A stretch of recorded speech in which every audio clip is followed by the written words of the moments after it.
elke lidmaat, ook namens elke ouderling en ook elke bejaarde.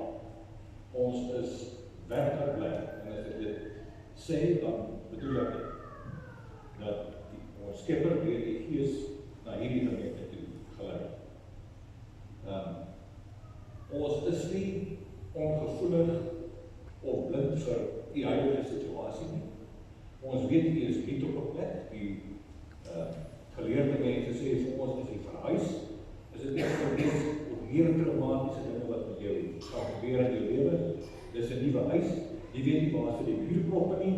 Jy weet nie wat 'n garage jy moet gaan om petrol te gaan gooi nie. Dis 'n nuwe inkopiesentrum, nuwe apteek en dis weer.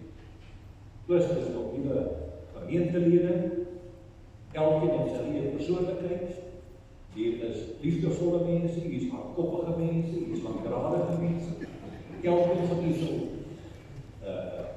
hier is elkeen van hulle moet weer ken. Dan is daar ook die nuwe ouderlinge, daar is nuwe diakens, ek ken die meeste van hulle.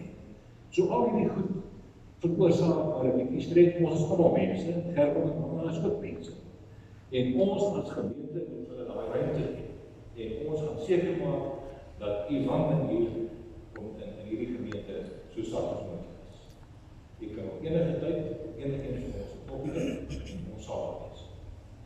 En dan het my vrou vir my gesê, ek moet nie net maar skiet weer, die sekere ouderlinge Steve Chambers, Grandly, en dan ook Teens Erasmus, wat die geneigtheid het om dinge oor te vat. Ons sal seker maak dat hierdie jaar nie gaan gebeur nie. En oorigend vir ons vir u sê, van die gemeente, van die kerkraad, God rykste seën vir die belangrike werk wat daar voor lê.